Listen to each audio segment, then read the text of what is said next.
Shalom. First and foremost, I want to give all praises, honor, and glory to Yahweh, Bahasham, Yahweh Shai, Bahasham, Racha Kodash. Double honors to the elders and the apostles of Great Millstone, and peace and blessings to the elect. And today we're going to go into the book of John, the 19th chapter. Then Pilate therefore took Yahweh Shai and scourged him, right? That is to beat him, to whip him. And Pilate didn't do it himself. Those soldiers who did that. And the soldiers plaited a crown of thorns and put it on his head. And they put on him a purple robe, and this was to mock him, King of the Jews. So there goes a crown, then there's a purple robe, that royalty, and said, "Hail, King of the Jews!" And they smote him with their hands. So punched him, at this point he's probably bleeding, yeah. It says here, Pilate therefore went forth again, and saith unto them, Behold, I bring him forth unto you. So I'm gonna give him up to you. I'm gonna let him go, that ye may know that I find no fault in him. There's nothing wrong in this man for me to put him to death. So I'm gonna just give him back to y'all. Then came Yahushua forth, wearing the crown of thorns and the purple robe. And Pilate saith unto them, Behold the man. When the chief priest therefore saw, the chief priest therefore and officers saw him, they cried out, saying, Crucify him, crucify him. Pilate saith unto them, Take ye him and crucify him, for I find no fault in him. I'm not going to condemn him to death. There ain't nothing wrong with the man. You go and crucify him. The Jews answered him, We have a law, and by our law he ought to die, because he made himself the Son of God. When Pilate therefore heard that saying, he was the more afraid. You said the Son of God? And likely, it doesn't say it, but in one of the other Gospels, I forget which one it was, but it said that his wife told him, You better leave this man alone, because I've suffered many things in a dream because of him. Now, she may have said more to him that just wasn't written, but it's possible that when they said that might have rung a bell as to what his wife might have told him. And now he's like, oh shit, I definitely gotta, I'm really not trying to put this guy to death, because if that's truly the case, man, look. And went again, so he was the more afraid, and went again into the judgment hall. Remember, the Jews didn't go in there because they didn't want to be defiled, as per them. So he goes back into the judgment hall, and saith unto Yahushua, Whence art thou? So who are you? Where are you from? What's going on here? What are you talking about, the Son of God? What's up? What's up with that? But Yahushua gave him no answer. Then saith Pilate unto him. So you can see he started getting a little stressed here. Then saith Pilate unto him, Speakest thou not unto me? So you gonna ignore me? Knowest not thou, or knowest thou not, that I have power to crucify thee, and have power to release thee? Yahushua answered, Thou couldst have no power at all against me, except it were given thee from above. It's like if you've seen a movie, and then you go to watch the movie again with somebody who hasn't seen the movie, and they're giving you all these theories about how it can go, how a certain scene can go, but you've already seen it. You know what happens. They're like, no, ain't no way. Look, I'm gonna tell you right now, it's only gonna happen one of two ways. He's either gonna do this or he's gonna do that. Just watch. And in your head, you're like, bro, I've seen the movie already. He does neither of those things. So like Yahushua, that's why when Pilate said this, I have the power to crucify you or let you free.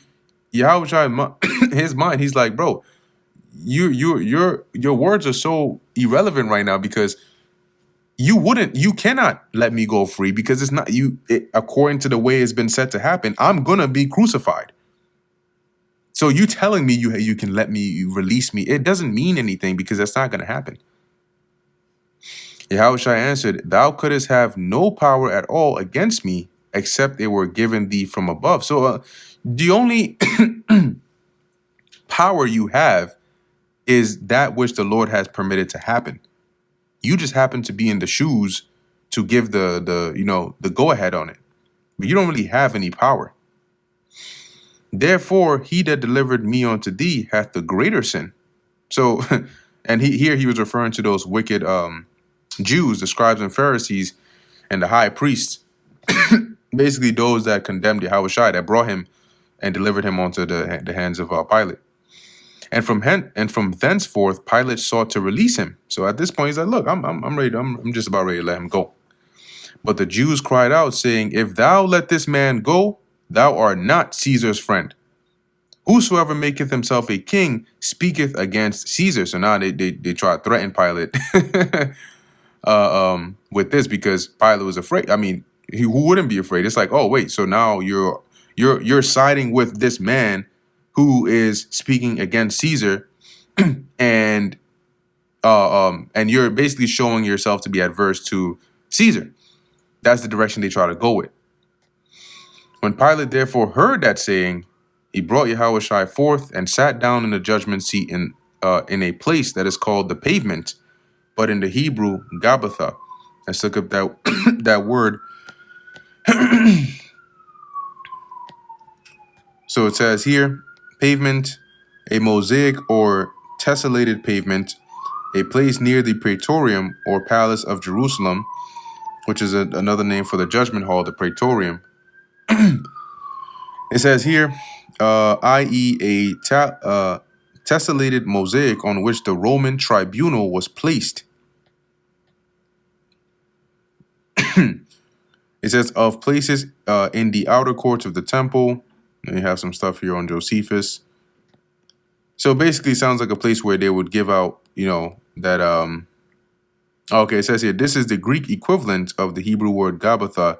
This is the location where Pilate announced judgment upon Hamashiach. So where he would give like that capital punishment, like, okay, this is officially the sentence.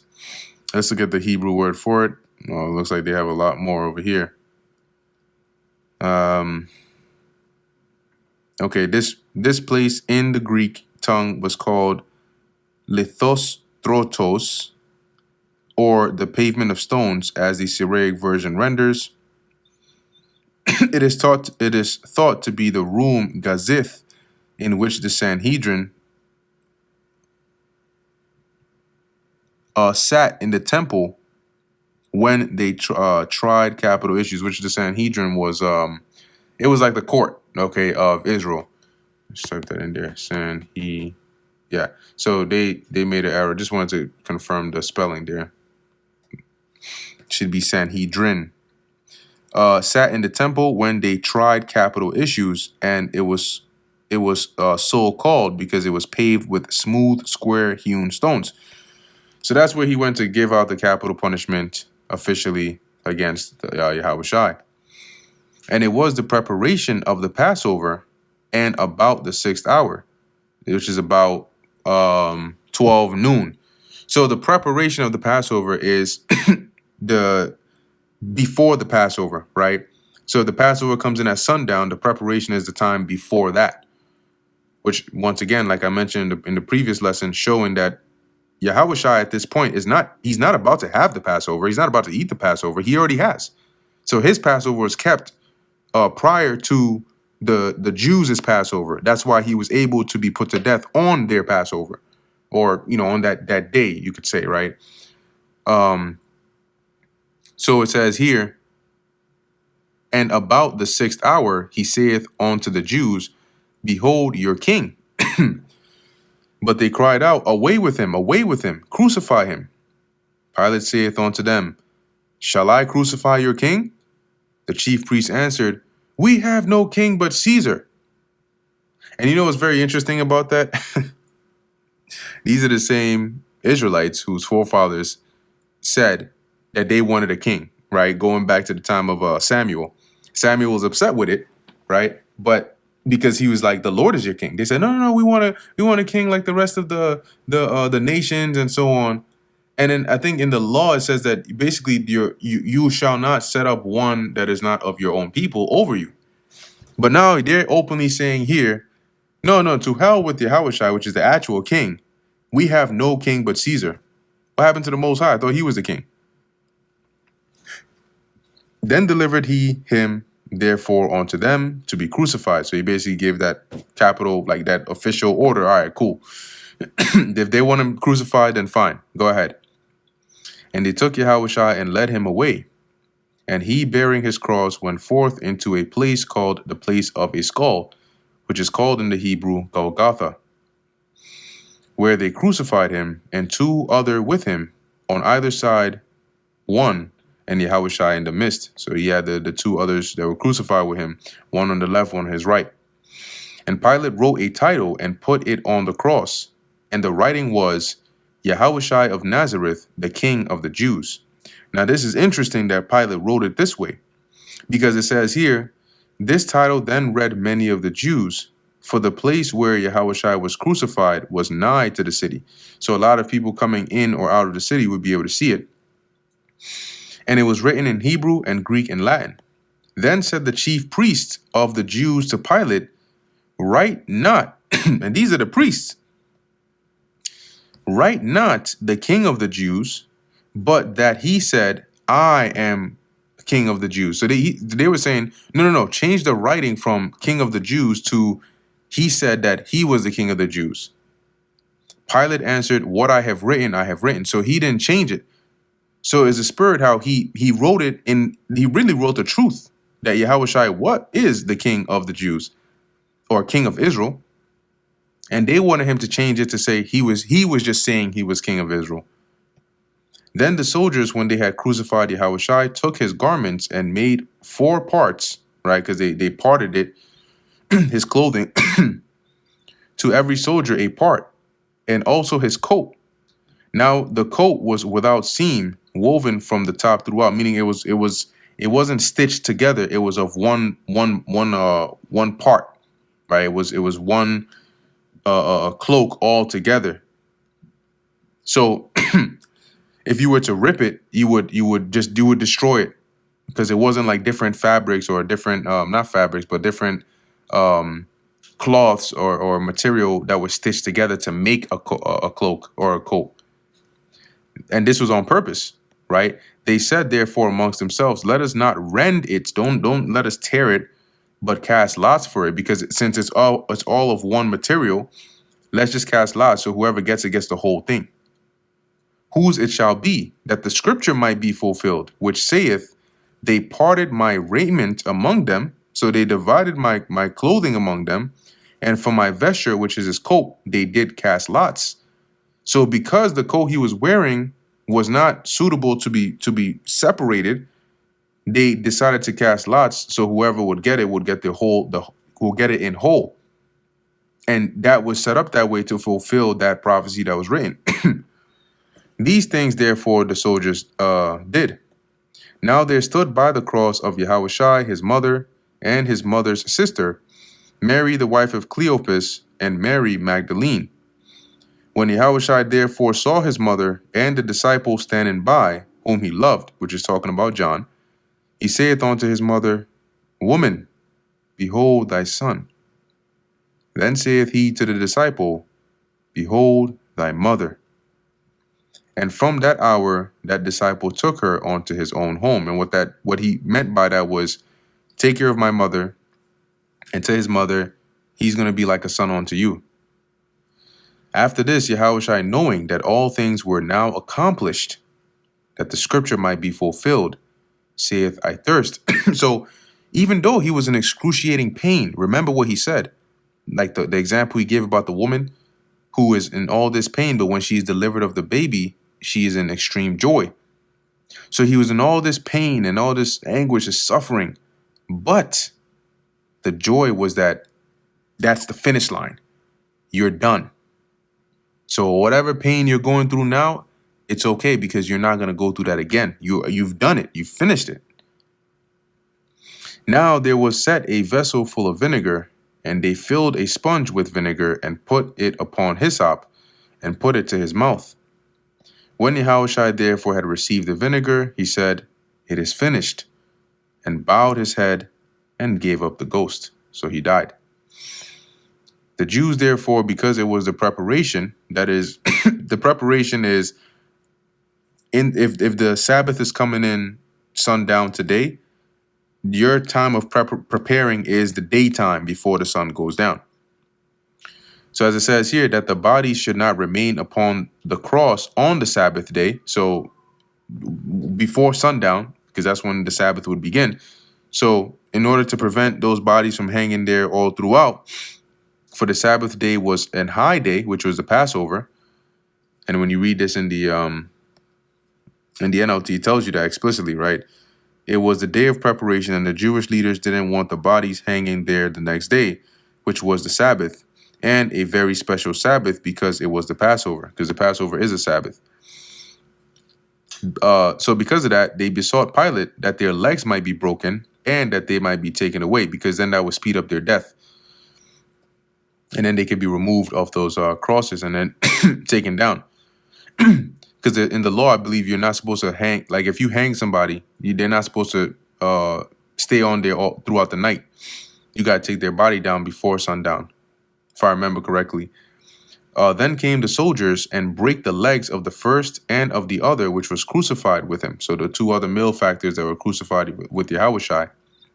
But when they came to Yahushai and saw that he was dead already, they brake not his legs. But one of the soldiers with a spear pierced his side, and forthwith came there out blood and water. And he that saw it bare record, this is John, and his record is true. And he knoweth that he saith true, that ye might believe. Okay, I'll read this in the NLT as well. This report is from an eyewitness giving an accurate account. He speaks the truth so that you also can believe. For these things were done, that the scripture should be fulfilled. A bone of him shall not be broken, right? So because he was already dead, they didn't break his legs. They didn't break any bones. And again, another scripture saith, they shall look on him whom they pierced. See, because he was actually physically pierced, as it said, with this, not only with just going on the cross, but with his side that the rope that soldier did. That soldier pierced him. Now, how did John know all these things? Because he was writing after the fact, and the Spirit had come upon him, and all these things were brought to their remembrance. And Yahushua expounded onto them on these things. And after this, Joseph of Arimathea, being a disciple of Yahushua, but secretly for fear of the Jews, because he was a part of the council, but he didn't condemn Yahushua, besought Pilate that he might take away the body of Yahushua. And Pilate gave him leave, so he gave him permission. Fine, you can take down the body. He came therefore and took the body of Yahushua. And there came also Nicodemus, which at the first came to Yahushua by night, and brought a mixture of myrrh and aloes, about 100 pound weight. Then took they the body of Yahushua and wound it in linen clothes. So they wrapped it up. They wrapped him up in linen clothes with the spices, as the manner of the Jews is to bury. Now in the place where he was crucified, there was a garden, and in the garden a new sepulchre, which is a like a tomb, a burying place, wherein was never man yet laid. So nobody was ever buried in there. There laid they Yahushua. Therefore, because of the Jews' preparation day, for the sepulchre was nigh at hand. So because the sepulchre was close, they decided, okay, let's just lay him here for now. You know, it's already the preparation. The Sabbath is coming in soon. So, and that brings us to the end of the book of John, the 19th chapter. Lord willing, that was edifying to the elect. In closing, I want to give all praises, honor, and glory to Yahweh, Bahasham, Yahushai, Bahasham, Ruach HaKodesh. And until next time, Shalom.